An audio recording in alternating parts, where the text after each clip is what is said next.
जैसे आप लोग आई होप कि आप लोग बढ़िया होंगे और आप लोग का एग्जाम का तैयारी बढ़िया चल रहा होगा। सो फ्रेंड्स, आज हम 30 ऐसे सोशल साइंस का ऑब्जेक्टिव क्वेश्चन देखने वाले हैं जो कि एग्जाम के दृष्टिकोण से बहुत ही महत्वपूर्ण है। तो बिना देरी करते हुए फटाफट अपना क्वेश्चन देख लेते हैं। तो पहला नंबर हमारा क्वेश्चन क्या कहता है कि किस युद्ध के बाद जर्मनी का एकीकरण पूरा हुआ। किस युद्ध के बाद जर्मनी का एकीकरण पूरा हुआ। ऑप्शन नंबर 1 कहता क्रीमिया का युद्ध, बी कहता सेडाओ का युद्ध, सी कहता प्रसा डेनमार्क का युद्ध और डी कहता सूडान का युद्ध। इसका जो हमारा करेक्ट आंसर है फ्रेंड्स वो हमारा ऑप्शन नंबर सी प्रसा डेनमार्क का युद्ध के बाद जर्मनी का एकीकरण पूरा हुआ। राइट, अब हम लोग चलते हैं क्वेश्चन नंबर 2। क्वेश्चन नंबर 2 हमारा क्या कहता है यूनान के स्वतंत्रता संग्राम में किसकी पराजय हुई। यूनान के स्वतंत्रता संग्राम में किसकी पराजय हुई। ऑप्शन नंबर 1 कहता फ्रांस की, बी कहता रूस की, सी कहता तुर्की की, डी कहता यूनान की। तो इसका जो करेक्ट आंसर है हमारा वो है ऑप्शन नंबर सी, तुर्की की युद्ध हुई थी। यूनान के स्वतंत्रता संग्राम में तुर्की की पराजय हुई। राइट, अब हम लोग चलते हैं क्वेश्चन नंबर 3। क्वेश्चन नंबर 3 क्या कहता है हमारा यंग यूरोप की स्थापना किसने किया। यंग यूरोप की स्थापना किसने किया था। ऑप्शन नंबर 1 कहता काबूल ने, बी कहता मेजनी ने, सी कहता बिस्मार्क ने, डी कहता गैरिबाल्डी ने। इसका जो हमारा ऑप्शन नंबर है वो हमारा ऑप्शन नंबर बी करेक्ट है।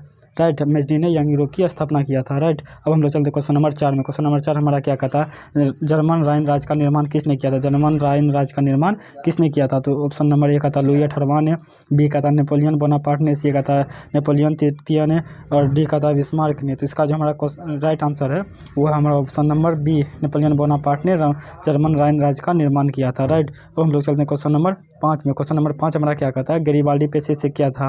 गैरिबाल्डी जो है पेशे से क्या था। ऑप्शन नंबर 1 कहता किसान, बी कहता नाविक, सी कहता जमींदार, डी कहता सिपाही। इसका जो हमारा करेक्ट आंसर है फ्रेंड्स वो हमारा ऑप्शन नंबर बी नाविक था। गैरिबाल्डी पेशे से एक नाविक था।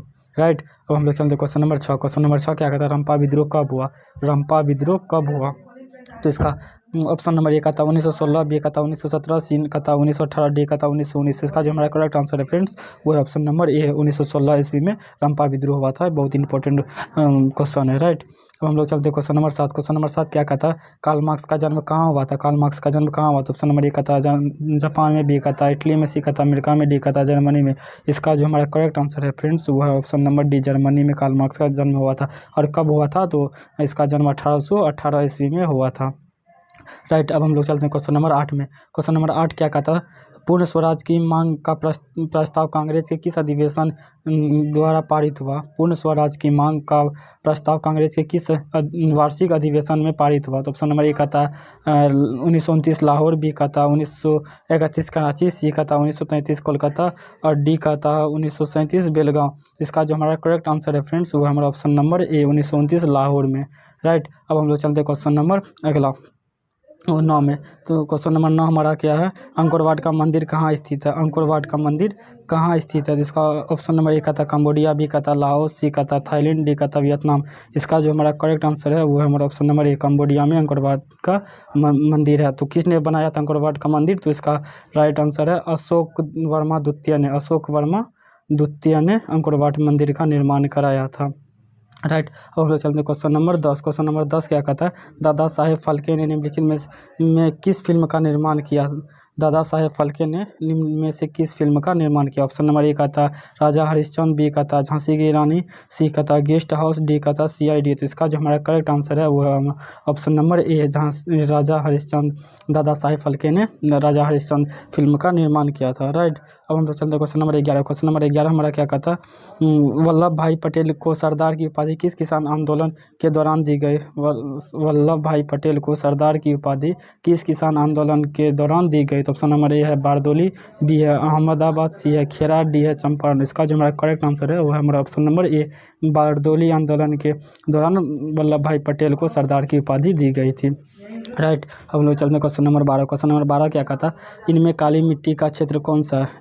इनमें काली मिट्टी का क्षेत्र कौन सा है। ऑप्शन नंबर ए है छोटा नागपुर, बी है महाराष्ट्र, सी है पंजाब, डी है केरल। तो इसका जो हमारा करेक्ट आंसर है वो है option number B Maharashtra. Maharashtra जो है काली मिट्टी का क्षेत्र है। महाराष्ट्र के अलावा गुजरात भी है, राजस्थान भी है और उत्तर प्रदेश के कुछ कुछ भाग भी काली मिट्टी का क्षेत्र है।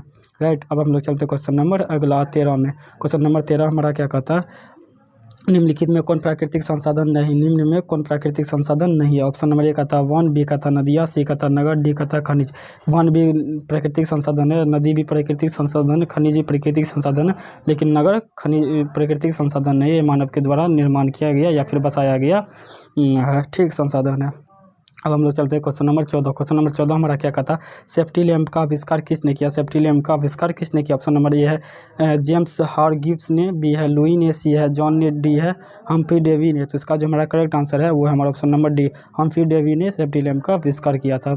और एक क्वेश्चन और पूछता है कि प्रेस का आविष्कार किसने किया। प्रेस का जो है आविष्कार किसने किया, तो प्रेस का आविष्कार किसने किया, तो गुटेनबर्ग ने किया था। कौन किया था, गुटेनबर्ग ने प्रेस का आविष्कार किया था। राइट। अब हम लोग चलते हैं क्वेश्चन नंबर 15। क्वेश्चन नंबर 15 हमारा क्या कहता है, गिरमिटिया किसे कहा जाता है। गिरमिटिया जो है वो किसे कहा जाता है। तो ऑप्शन नंबर ए है रोगियों को, बी है अंग्रेजों को, सी है अनुबंधित मजदूरों को, डी है छिपकलियों को।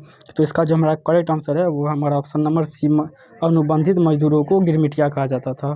राइट। अब हम लोग चलते हैं क्वेश्चन नंबर 16 में। क्वेश्चन नंबर 16 हमारा क्या कहता है, पंजाब का मुख्य फसल है, पंजाब का मुख्य फसल क्या है। तो ऑप्शन नंबर ए कहता है धान, बी है गेहूँ, सी है मकई, डी में से कोई नहीं। तो इसका जो हमारा करेक्ट आंसर है वो हमारा ऑप्शन नंबर बी सॉरी यहाँ मिस प्रिंट हुआ, 2 बार ये हो गया। ऑप्शन नंबर बी गेहूँ जो है पंजाब का मुख्य फसल है। राइट। अब हम लोग चलते हैं क्वेश्चन नंबर 17 में। क्वेश्चन नंबर 17 क्या है, कहता है लोकसभा में निर्वाचन हेतु कुल सीटों की संख्या कितनी होनी चाहिए। लोकसभा में निर्वाचन हेतु कुल सीटों की संख्या है डॉट डॉट। तो ऑप्शन एन कहता है 550, बी कहता है 552, सी कहता है 545, डी कहता है 543। इसका जो हमारा करेक्ट आंसर है वो है ऑप्शन नंबर सी, 545 सीटों पे लोकसभा में निर्वाचन होता है। लेकिन 552 जो है अधिकांश 552 होता है, लेकिन 545 पर ही चुनाव होता है। राइट। अब हम लोग चलते हैं क्वेश्चन नंबर 18। क्वेश्चन नंबर 18 हमारा क्या कहता है, भारत की वित्तीय राजधानी, यहाँ पे मिस प्रिंट फिर हो गया, भारत की वित्तीय राजधानी कहलाती होगा, कहलाती है। राइट। भारत की वित्तीय राजधानी क्या कहलाती है। ऑप्शन नंबर ए कहता है पटना, बी कहता है दिल्ली, सी कहता है मुंबई, डी कहता है चेन्नई। इसका जो हमारा राइट आंसर है वो हमारा option number B C, Mumbai जो है भारत की वित्तीय राजधानी कहलाती है। अब हम लोग चलते हैं क्वेश्चन नंबर 19 में। क्वेश्चन नंबर 19 हमारा क्या कहता है, देश के बांधों को किसने भारत का मंदिर किया, कहा। देश के बांधों को किसने भारत का मंदिर कहा।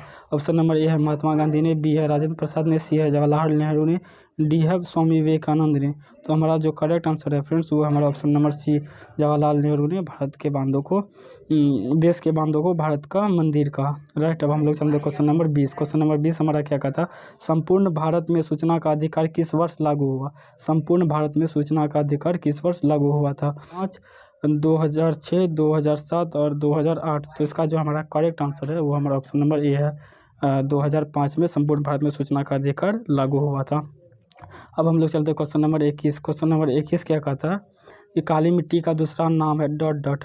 काली मिट्टी का दूसरा नाम क्या है। तो ऑप्शन नंबर ए कहता है बलुई मिट्टी, बी कहता है रेगुई मिट्टी, सी कहता है लाल मिट्टी, डी कहता है पर्वतीय मिट्टी। तो इसका जो हमारा करेक्ट आंसर है फ्रेंड्स वो हमारा ऑप्शन नंबर बी, रेगुई मिट्टी जो है काली मिट्टी का दूसरा नाम है। और काली मिट्टी कहाँ पाया जाता है, तो मुंबई में, सॉरी महाराष्ट्र में, गुजरात में, राजस्थान में और कुछ कुछ भाग उत्तर प्रदेश में भी पाया जाता है। राइट। अब हम लोग चलते हैं क्वेश्चन नंबर 22 में। क्वेश्चन नंबर 22 क्या कहता है, ताड़ी विरोधी आंदोलन का संबंध किस राज्य से है। ताड़ी विरोधी आंदोलन का संबंध किस राज्य से है। तो ऑप्शन नंबर ए कहता है बिहार से, बी कहता है आंध्र प्रदेश से, सी कहता है उत्तर प्रदेश से, डी कहता है मध्य प्रदेश से। तो इसका जो हमारा करेक्ट आंसर है वो हमारा ऑप्शन नंबर सी, बी है, आंध्र प्रदेश से ताड़ी विरोधी आंदोलन का संबंध है। राइट। अब हम लोग चलते हैं क्वेश्चन नंबर 23 में। क्वेश्चन नंबर 23 हमारा क्या कहता है, राजनीतिक दलों का नींव सर्वप्रथम किस देश में पड़ी। राजनीतिक दलों का नींव सर्वप्रथम किस देश में पड़ी।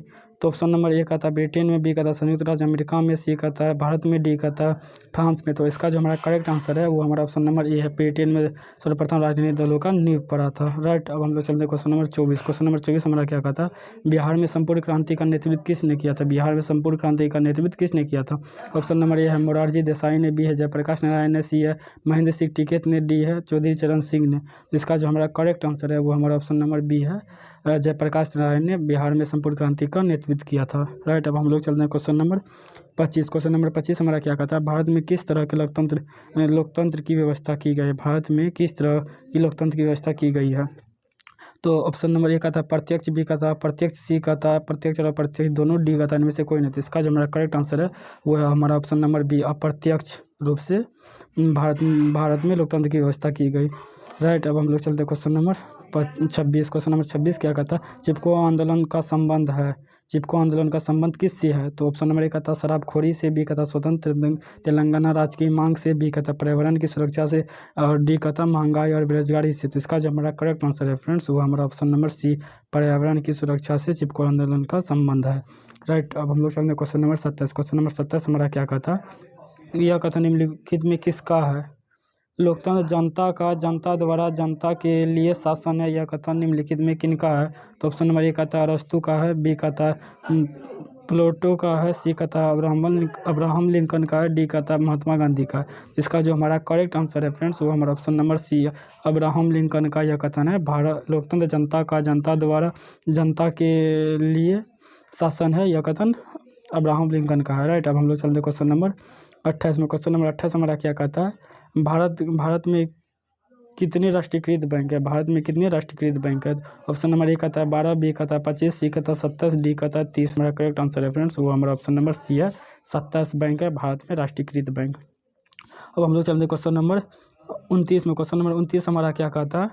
भूकंप का मापन किसके द्वारा होता है? भूकंप का मापन किसके द्वारा होता है? ऑप्शन नंबर 1 कहता सिस्मोग्राफ, बी कहता बैरोमीटर, सी कहता रिएक्टर स्केल, डी कहता लेक्टोमीटर। तो इसका जो हमारा करेक्ट आंसर है फ्रेंड्स वो हमारा option number C, Richter scale से भूकंप का मापन होता है। लेक्टोमीटर से क्या होता है? लेक्टोमीटर से दूध की शुद्धता मापी जाती है। राइट, अब हम लोग चलते क्वेश्चन नंबर 30 में। क्वेश्चन नंबर 30 क्या कहता है? बाढ़ से सबसे अधिक हानि होती है डॉट डॉट। बाढ़ से सबसे अधिक हानि किसका होता है? तो ऑप्शन नंबर 1 कहता है पशुओं को, बी कहता है फसलों को, सी कहता है भवनों को, सॉरी यहाँ पे भावनाओं हो गया, भवनों होगा, भवनों को यानी घर मकानों को, एंड ऑप्शन नंबर डी कहता है इनमें से कोई नहीं।